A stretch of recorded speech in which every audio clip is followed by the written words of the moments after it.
اللہ کے رسول صلی اللہ علیہ وسلم کو قتل کرنے کے ارادے سے بھیس بدل کر، شکل بدل کر، بھیس بدل کر یمامہ کا گورنر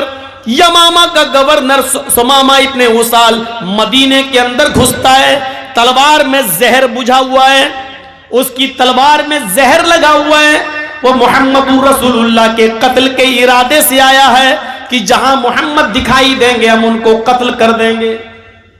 جاسوس کی سزا کیا اسلام میں؟ قتل کر دو۔ جو جاسوسی کرتا ہو اس کی سزا اسلام میں یہ ہے کہ اس کو پکڑو اور اس کو قتل کر دو۔ تو حضرت محمد رسول اللہ کے قتل کے ارادے سے آیا کون؟ یمامہ کا گورنر۔ کون ہے؟ یہودی ہے، مدینے میں گھس گیا، لیکن محمد رسول اللہ صلی اللہ علیہ وسلم کی خفیہ اور جاسوسی پولیس نے، خفیہ فورس نے پتہ لگا لیا اور اس بھیس بدل کرانے والے سمامہ ابن اسال کو اریسٹ کر لیا، گرفتار کر لیا۔ اس کو سختی سے پوچھا تو اس نے اپنا جرم قبول کر لیا کہ ہاں میں یمامہ کا گورنر سمامہ ہوں اور یہاں محمد رسول اللہ کے قتل کے ارادے سے آیا ہوں۔ آج آپ دیکھ لیجئے کس طریقے سے اپنی ذاتی دشمنیاں نبھائی جا رہی ہیں جیلوں کے قیدیوں کے ساتھ، کس طریقے سے بلڈنگیں اور بڑے بڑے محل گرائے جا رہے ہیں، ذاتی انتقام۔ لیکن محمد رسول اللہ صلی اللہ علیہ وسلم نے بھی ایک یہودی کو قید کروایا، پکڑا گیا۔ اللہ کے رسول کو خبر دی جاتی ہے کہ سمامہ پکڑا گیا ہے، آپ کو قتل کرنے کے ارادے سے آیا ہے، کیا میں اس کو قتل کر دوں؟ کیونکہ جو آپ کے قتل کے ارادے سے آیا ہو اتنا خطرناک مجرم ہو، اس کی سزا تو یہی ہے کہ اس کو قتل کر دیا جائے۔ اللہ کے نبی صلی اللہ علیہ وسلم نے فرمایا نہیں، اس کو قتل نہ کیا جائے، میں آنے والا ہوں مسجد کے اندر ابھی، تب تک اس کو مسجد نبوی کے ایک ستون سے، کھمبے سے اس کو باندھ دیا جائے۔ لکڑی کے ستون تھے، لکڑی کے، جیسے یہ آپ کے یہاں بلیاں لگی ہوئی ہیں نا، ایسے ہی مسجد نبوی کے اندر بلیاں لگی ہوئی تھی، لکڑیوں کے ستون، اور اس کے اوپر کھجور کے پتوں کی چھت تھی، لینٹر نہیں تھا، کھجور کے پتوں کی چھت۔ تو جو سب سے موٹا ستون تھا اس ستون سے لے کر ایسے کمر سے لے کر اور دونوں ہاتھ لے کر ایسے اس کو پیچھے سے باندھ دیا گیا ہے سمامہ ابن اسال کو۔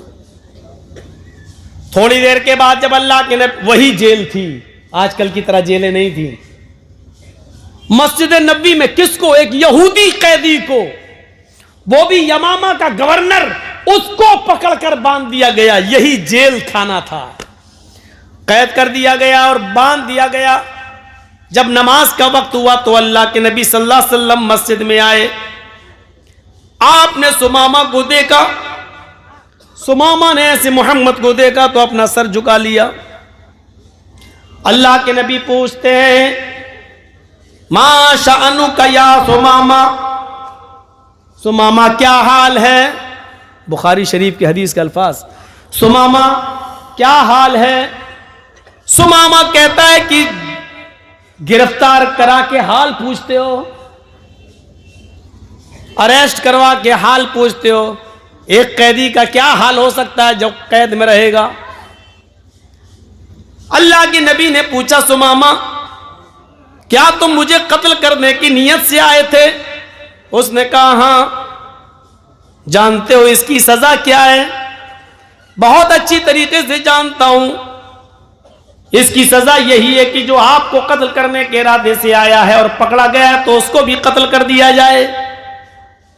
آپ نے کہا سمامہ اب تم بتاؤ کہ میں تمہارے ساتھ کیا سلوک کروں، جرم تو تمہارا بڑا ہے، ایک تو بھیس بدلا، شکل بدلی، تلوار میں زہر لگایا، میرے قتل کے ارادے سے مدینے میں میری پرمیشن کی بغیر انٹری کی، اور ہمت دیکھو مجھے قتل کرنے کے لیے آئے، سزا تو یہی ہے کہ تم پکڑے گئے تمہیں قتل کر دیا جائے۔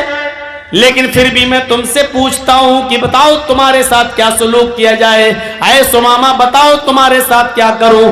سمامہ کا جواب سنو، سمامہ کہتا ہے ان تقتل زاد من وان تنعم علی شاکر۔ اے محمد صلی اللہ علیہ وسلم، آپ کو اختیار ہے، آپ چاہیں تو مجھے قتل کر سکتے ہیں، اگر آپ قتل کریں گے تو آپ مجرم نہیں ہوں گے۔ ایک صاحب حق کو قتل کریں گے، ایک مجرم کو قتل کریں گے، جو قتل کے لائق ہے اس کو قتل کریں گے، آپ کا کوئی گناہ نہیں ہے۔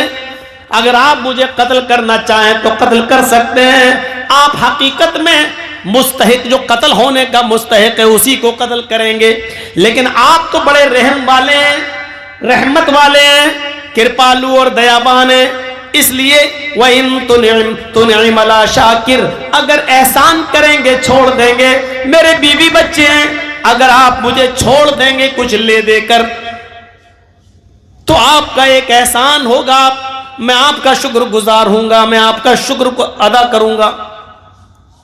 اللہ کے نبی نے کہا، چھوڑ دیا، اس دن کچھ نہیں کہا، ٹھیک ہے۔ دوسرے دن پھر آپ آئے، پھر وہی پوچھا، سمامہ کیا کروں تمہارے ساتھ؟ سمامہ کا پھر وہی جواب، قتل کرنا چاہیں تو قتل کر دیں، چھوڑنا چاہیں تو چھوڑ دیں، قتل کریں گے تو آپ مجرم نہیں ہوں گے، چھوڑ دیں گے تو آپ کا احسان ہوگا میرے اوپر۔ دوسرے دن بھی آپ نے کچھ نہیں کیا، سمامہ کو کھانا کھلایا، ہاں پانی پلایا، کوئی تکلیف تو نہیں ہونے دی؟ نہیں اللہ کے رسول، میں سمامہ کو صرف باندھے ہوں، بس کھانے کے وقت چھوڑ دیتا ہوں پھر باندھ دیتا ہوں۔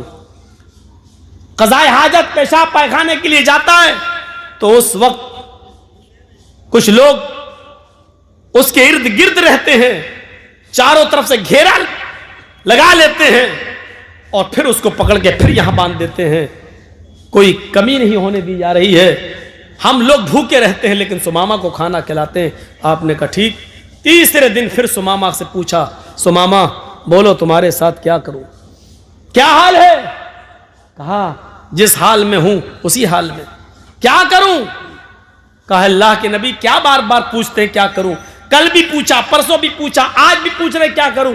میرا وہی جواب ہے، آپ اگر قتل کرتے ہیں تو ایک مستحق کو قتل کر رہے ہیں، ان تقتل ذات دمن، قتل کرنا چاہیں تو کر دیجئے، ایک خون والے کو خون کر رہے ہیں، ایک ایسے انسان کو آپ ماریں گے جو واقعی مرنے کے لائق ہے، مرنے کا حق ہے، اس کا مرنے کا حق رکھتا ہے وہ، اور اگر چھوڑ دیں گے تو آپ کا ایک احسان ہوگا۔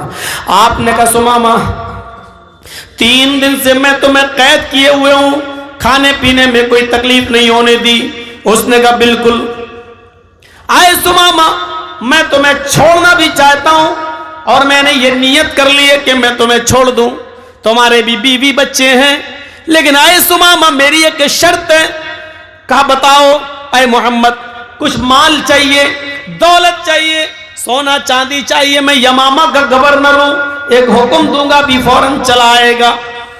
آپ نے کہا نہیں اے سمامہ مجھے سونے کی چاندی کی ضرورت نہیں ہے، سمامہ میری ایک شرط بس اتنی ہے، میں جب بھی مسجد میں آتا ہوں تو مجھے دیکھتا ہے، چہرہ گھما لیتا ہے، مجھے دیکھتا نہیں ہے، میری آنکھوں میں آنکھیں نہیں ڈالتا ہے، سمامہ بس میری خواہش اتنی ہے، ایک بار تو میری آنکھوں میں آنکھیں ڈال کر مجھ سے بات کر، جیسے میں تجھ سے بات کر رہا ہوں تو مجھے دیکھ کر بات کر، میں تجھ سے بات کرتا ہوں تو سر پھیر کر، چہرہ دوسری طرف کر کے منہ موڑ کر مجھ سے بات کرتا ہے۔ آئے سمامہ میں وعدہ کرتا ہوں کہ میں تجھے چھوڑ دوں گا، لیکن ایک بار تو میری شکل تو دیکھ لے، میری آنکھوں میں آنکھیں ڈال کر بات تو کر لے۔ مولانا جرجیس کو اگر پھانسی کی سزا ہو جائے اور جج صاحب یہ کہہ دیں کہ جرجیس صرف میری آنکھوں میں آنکھیں ڈال کر بات کرو، مجھے دیکھ کر بات کرو، میں تمہاری پھانسی کی سزا معاف کر دوں گا، تو بتاؤ جرجیس دیکھ لے گا کہ نہیں دیکھ لے گا؟ ارے دیکھنے میں کیا جی جج صاحب، لیکن یہ کتنا بڑا شاطر دماغ آدمی، اس کو آفر بھی دے دیا میں چھوڑ دوں گا، اور وہ جانتا ہے کہ محمد صلی اللہ علیہ وسلم اپنے وعدے کے پکے ہیں، جو کہتے ہیں کرتے ہیں. کہا میں چھوڑ دوں گا لیکن مجھے دیکھ لے، میری آنکھوں میں آنکھیں ڈال کر ایک بار گفتگو کر لے. تو جانتے ہو اس نے کیا جواب دیا؟ جان چھوڑنے کا آفر مل گیا لیکن اس کا جواب دیکھو کیا تھا. کہتا ہے محمد ما رأیت وجہن اقبح من وجہک، میں نے ایران کا بادشاہ دیکھا ہے، میں نے توران کا بادشاہ دیکھا ہے، میں نے مصر کے بادشاہ کو دیکھا ہے، میں نے شام کے بادشاہ کو دیکھا ہے، میں نے عراق کے بادشاہ کو دیکھا ہے، میں نے اردن کے بادشاہ کو دیکھا ہے، میں نے آذربائیجان کے بادشاہ کو دیکھا ہے. محمد میں نے بڑے بڑے بادشاہوں کے چہرے دیکھے ہیں، تیرا چہرہ جانتا ہے کیسا لگتا ہے مجھے؟ ما رأیت وجہن اقبح من وجہک، چہروں میں سب سے گندا اگر کسی کا چہرہ ہے، سب سے بدصورت اگر کسی کی شکل ہے تو اے محمد تیری ہے. جا، نہیں دیکھتا تیرا چہرہ، قتل ہو جانا گوارا ہے، تجھے دیکھنا گوارا نہیں. ذرا غور کیجئے، ضد دیکھیے اس کی. ما رأیت وجہن اقبح من وجہک، دنیا میں بڑے بڑے چہرے دیکھے، سب سے گندا چہرہ تیرا چہرہ ہے، نہیں دیکھتا. جس چہرے کو عرش والے نے سراجم منیر کہا ہو،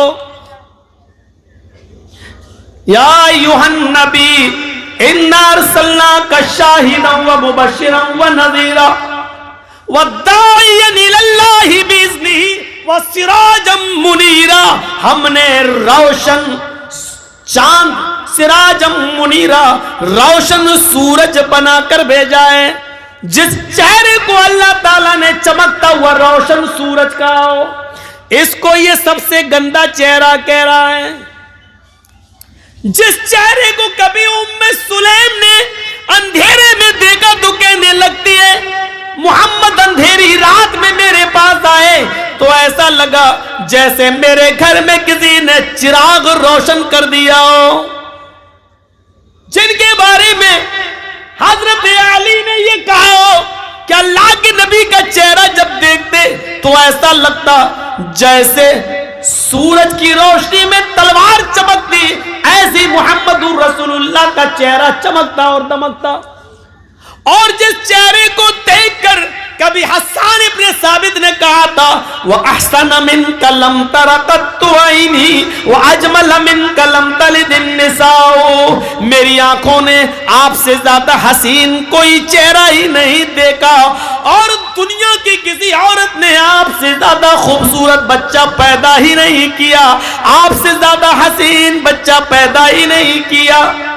جس چہرے کو میرے بھائیو اتنا خوبصورت کہا گیا ہو، اس چہرے کے بارے میں یہ سمامہ کہتا ہے دنیا میں سب سے گندا اگر کسی کا چہرہ ہے تو اے محمد تیرا جان نہیں دیکھتا. حضرت عمر فاروق کی ہاتھ تلوار پہ مچلنے لگتی ہے، نبی اکرم کے چہرے کی طرف دیکھتے ہیں. اللہ کے نبی نے چہرے عمر فاروق کے ہاتھ کو دیکھا، وہ تلوار کی میان پہ مچل رہا ہے. ادھر دیکھا، فرمایا عمر تلوار نکالنے میں جلدی نہ کیا کرو، عمر تلوار نکالنے میں جلدی نہ کیا کرو. علامہ احسان الہی ظہیر نبی اکرم صلی اللہ علیہ وسلم کی زبان سے نکلے ہوئے ان جملوں کے بعد کہا کرتے تھے کہ اللہ کے نبی نے کہا تھا عمر جلدی نہ کیا کرو، کیونکہ جب تم میان سے تلوار نکالتے ہو تو تمہاری تلواروں کی چمک دیکھ کر آسمان بھی پسینہ چھوڑ دیتا ہے، تمہاری ننگی تلوار دیکھ کر آسمان کی پیشانی پر بھی پسینہ آ جاتا ہے. تمہاری تلوار کی چمک دیکھ کر آسمان بھی ڈر جاتا ہے، وہ بھی پسینہ پسینہ ہو جاتا ہے۔ عمر تم تلوار نکالنے میں بہت جلدی کرتے ہو، تلوار نکالنے میں جلدی نہ کیا کرو۔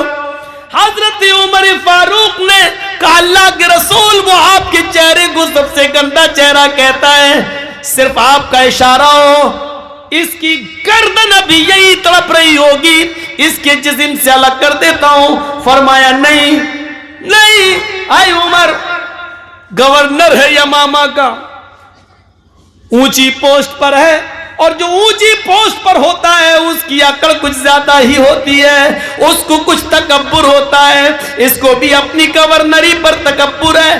جانے دو اے سمامہ، ٹھیک ہے میری شکل نہیں دیکھتا مت دیکھ، میرا چہرہ نہیں دیکھتا مت دیکھ، اچھا جا ذرا میرے کچھ صحابیوں کے ساتھ اس مدینہ کو دیکھ لے، اس بستی کو دیکھ لے، ایک چکر لگا لے، دیکھ یہاں کیسا امن برس رہا ہے، کیسی شانتی برس رہی ہے، کتنا امن کا ماحول ہے، ذرا جا اور میری اس مدینے کی بستی کو دیکھ لے۔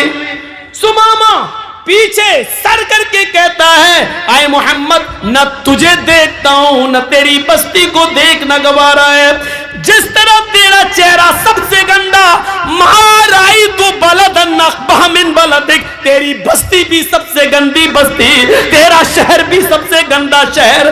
ہم نے ایران دیکھا، شام دیکھا، عراق دیکھا، مصر دیکھا، فلسطین دیکھا، ہم نے سب دیکھا، سب سے گندا شہر اگر کوئی نظر آیا تو تیرا شہر مدینہ نظر آیا۔ قتل ہو جانا گوارا، نہ تیرا چہرہ دیکھنا گوارا، نہ تیری بستی دیکھنا گوارا۔ اللہ کے نبی کہتے ہیں اے عمر میں نے اس کو معاف کر دیا ہے، یہ مجھے نہیں دیکھتا ہے نہ دیکھنے دو، یہ میری بستی کو نہیں دیکھتا ہے نہ دیکھنے دو، جاؤ اس کے بیوی بچے ہیں اس کا انتظار کر رہے ہوں گے، میں نے اس کو چھوڑنے کا حکم نافذ کر دیا ہے، جاؤ اس کو چھوڑ دو، جاؤ اس کی رسی سے اس کو آزاد کر کے اس کو خیریت کے ساتھ مدینے کے بارڈر کو کراس کرا دو۔ دیکھو مدینے کی بستی سے کراس کرانا تمہاری ذمہ داری ہے، اس مدینے میں اس کا کوئی قتل نہ کر دے، میں نے اس کو چھوڑ دیا ہے، اور مدینے کے بارڈر تک اس کو حفاظت کے ساتھ پہنچانا تمہاری ذمہ داری۔ لیجئے جو تلوار لے کے قتل کرنا چاہ رہا تھا حضرت عمر، انہی کو ذمہ داری دے دی کہ ان کو بارڈر کراس کرا۔ جو قتل کرنا چاہتے تھے وہ حفاظت کر رہے ہیں، سیکورٹی گارڈ بن کے جا رہے ہیں، باڈی گارڈ بن کے جا رہے ہیں۔ یہ دیکھیے آپ، یہ دیکھیے، یہاں تو پتہ ہی نہیں چلتا ہے کہ کب نکال کے جا رہے ہیں اور کب گاڑی پلٹ جائے، کب کہہ دیا جائے کہ ہتھیار چھین کے بھاگ رہا تھا اس لیے ہمیں جواب میں گولیاں چلانا پڑی۔ غور کرو اور سیکھو حکومت کیسے چلائی جاتی ہے، سیکھو جناب محمد رسول اللہ صلی اللہ علیہ وسلم سے۔ حضرت عمر کو باڈی گارڈ بنا دیا۔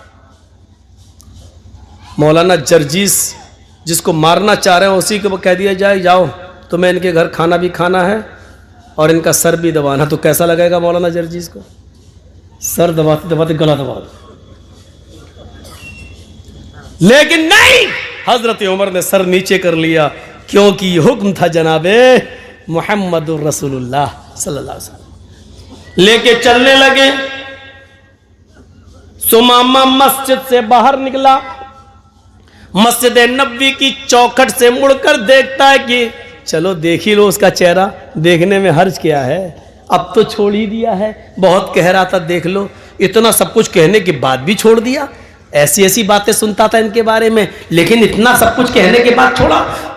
چاہے گیا مسجد کے دروازے سے نکلا، اللہ کے رسول اس کو مسجد کے دروازے تک چھوڑ دیا ہے، دشمن کو چھوڑ دیا ہے، جو قتل کرنے آیا تھا محمد رسول اللہ کا اس کو چھوڑنے کے لیے۔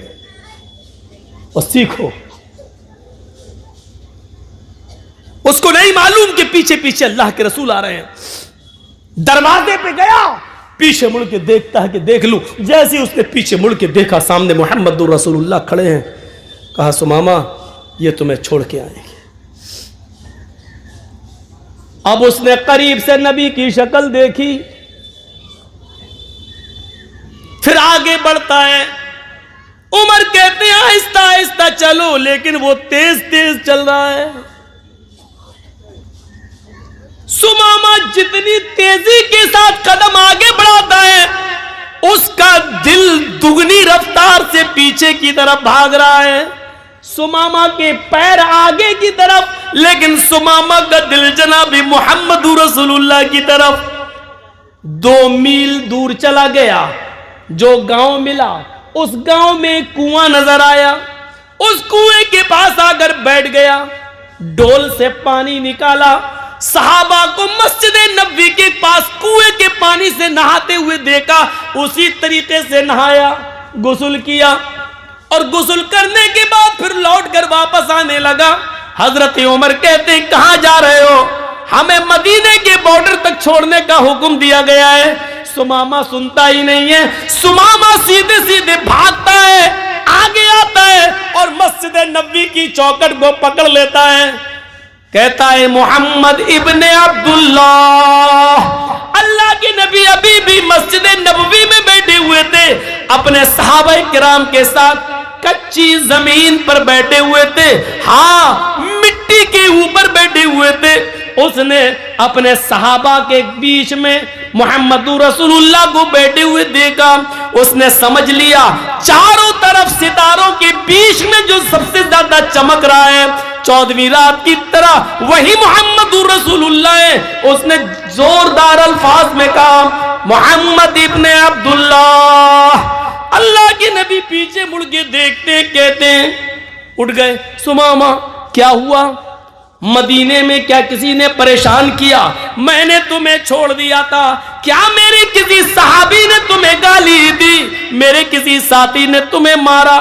عمر کو بھیجا تھا تمہارے ساتھ بارڈر تک چھوڑنے کے لیے، پھر کیا بات ہے کہ تم یہاں آ گئے ہو؟ کیا عمر نے تمہاری گردن پہ تلوار رکھی؟